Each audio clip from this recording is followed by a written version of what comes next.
Is that all you got? Hey, it's Chris Coffin. Welcome to Real Estate System Secrets. And today we're going to talk a little bit more about you and getting a little bit more out of your business, out of your life, out of your focus, your market, and trying to help you get your business to the next level. And I'm having a cup of coffee. I'm just reflecting on my business and kind of coming to the end of the year.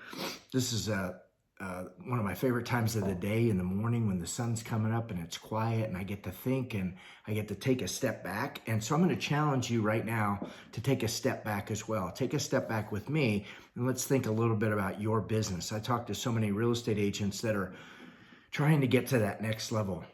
They're trying to break through. They're trying to do more business with affluent buyers and sellers, and they're challenged to figure out what they can do differently and how they're going to do that. And it is a challenge because when you think about moving up in median price point, what you're going to find is there's less competition as you move to the top, right? And you get to the top of the tree. There's what's the saying?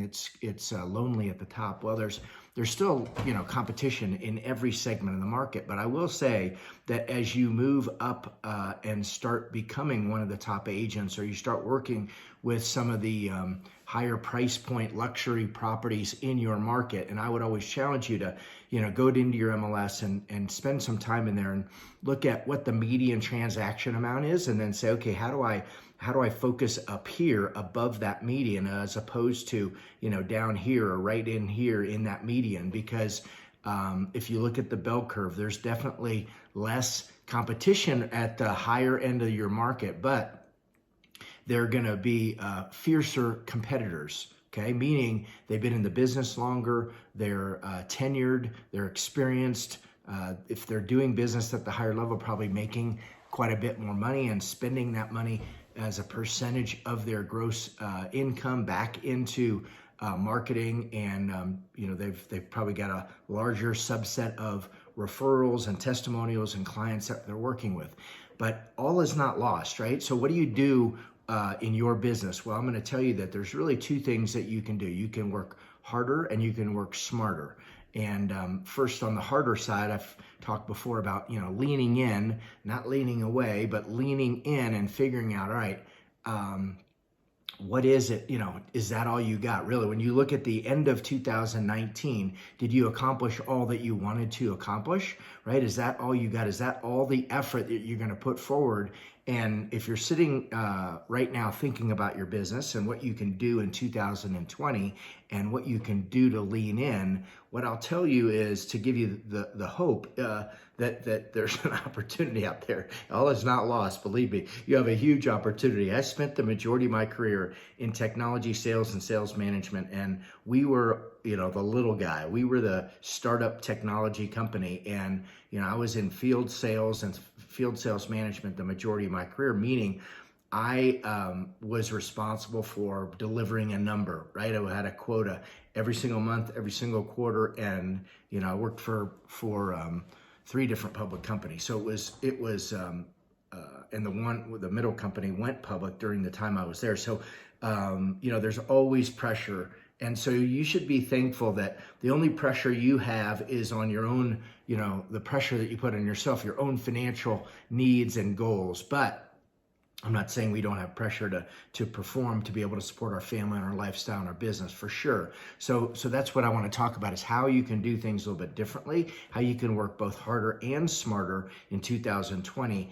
And so that you'll look backwards, and when I say, is that all you got, you'll kind of laugh when you think about the things that you did before, and you'll really get serious about your business, and you'll really start to focus a little bit differently on doing things that maybe make you uncomfortable, you're scared to do, you're embarrassed to do, you're thinking about what anybody else would say about you if you created, started working on doing some videos, and you started promoting yourself, and you started doing things a little bit different to get out there and to be uniquely differentiated, and to start to focus on your, what makes you different, and illuminate that to the community and to your market, right? Because that is what is going to attract those dream clients that you want to do business with. So there's a book that I haven't referred to in quite a while, but it's one of my favorites, since it was like the Bible in the technology world in the early 90s. A guy named Jeffrey Moore wrote a book called Crossing the Chasm.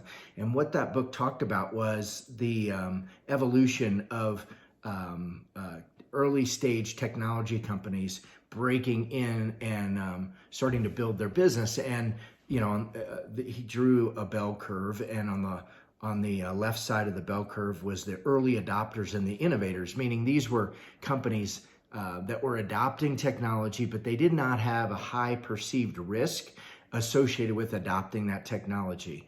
And the same thing is true in our business as real estate agents. These are the potential buyers who just walk into a real estate office and say, yeah, I need to talk to a real estate agent.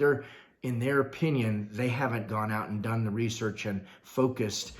They're a small segment of the bell curve, right? They're over here on the left. The early adopters and innovators really don't see a huge perceived risk in selecting any real estate agent. They just need, any hammer that's going to hit a nail and get the nail into the board. So a lot of times, those are the first customers that you may get, any business may get in as they're going along this timeline, this continuum, right? But what you really want to get is across the chasm. So after the early adopters and innovators are the early majority and the late majority, and that's the big part of the business in our world, in the real estate world. That's the listings in your community, right? Those are the sellers that have been in your market for a while, and they've watched and observed, and they have a lot of friends, and they're plugged into the network, and they have done their research, and they're generally going to be,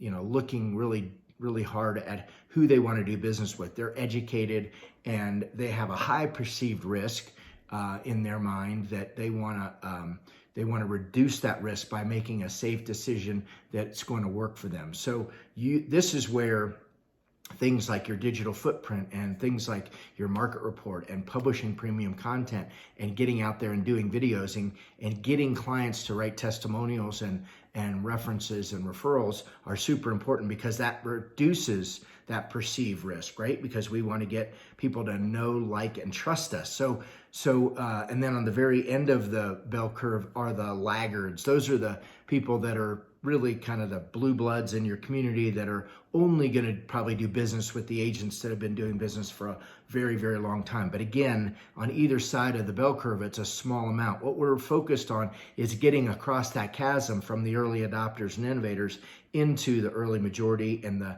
late majority, the big part of our business, and again, at the above the median price point. So with all that said, what does that mean to you, and what things can you do differently? And when I say lean in and work harder and smarter, what does that mean? So what that means to me is that you get the opportunity in your business to do things differently than you've done. And if you continue to do the same things over and over and you expect different results, well, that is the definition of insanity, right? We've heard that before. But what we're going to try to do is, and if you're listening to this, then I would say you should start thinking about seriously, do you have a website? Do you have a blog? Are you publishing articles? Are you, identifying luminaries in your community? Are you doing a market report and a newsletter? Are you doing videos? Are you doing these things? And if you're feeling overwhelmed by all of that and the technology and the platforms and the things that it takes to make that happen and to make that happen consistently are the things that have been holding you back. And I talk to a lot of agents that they're tired. They're like, I just can't keep up with, all the things that I have to do and do all this stuff. I just don't have the time. Or I've tried to do it before. I've made a New Year's resolution. I said, okay, next week or next month, and it just hasn't happened. Or, we look at agents' digital footprint and we find all the holes of where they might have started, and they created some of these platforms, but they're not consistent, and the quality of their post isn't consistent. I see stuff, that's just, as I say, I kind of joke and say, well, 6 ways to paint your back porch, meaning, just something that nobody would be interested in reading, but it's content. Well, the content for content's sake isn't necessarily a good thing, because now you're repelling the people. They go, or it's like, oh yeah, I have a profile on, all these different platforms, and I go look, and there's not even a headshot there, or it's a headshot from 20 years ago or something. So you just can't go a little bit. You can't just go a little bit. And all these things are interrelated. And if so there's a long list of things. And if you miss some of the things on the list, then you're going to screw it up, and it's not going to, you're not going to be perceived as a professional. You're not going to be perceived as an expert and an authority in your market. So when I say, you really need to lean in, I'd say the challenge for you, if I say, is that all you got, and what are you going to do differently in 2020? And as you're looking at the end of this year, things that you can do differently are really take the time and effort to study, get the books, get yourself, early in the morning like this, to start taking a step back, working on your business, working on writing your long bio and your short bio, and understanding your market and your dream clients and where they are, and doing a market analysis and all these things.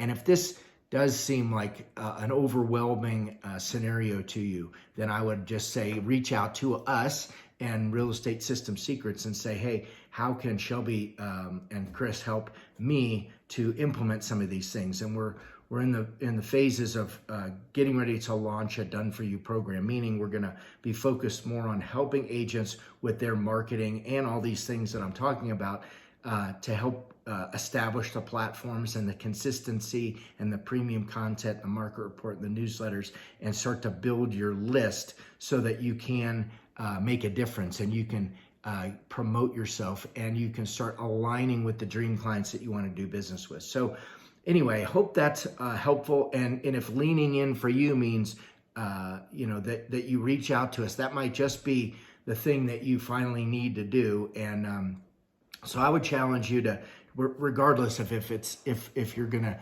reach out to us, or you're going to figure out how to do all this yourself, or you're going to find another company to help you, then that's great. You just do it, and you'll figure out how to get to the next level. Start being smarter about looking at your business and analyzing it, and the things that you can do differently. And then the key thing is, it's one thing to write it down on a piece of paper, right? But you got to set those goals. You got to keep yourself accountable, and then you have to execute and be consistent.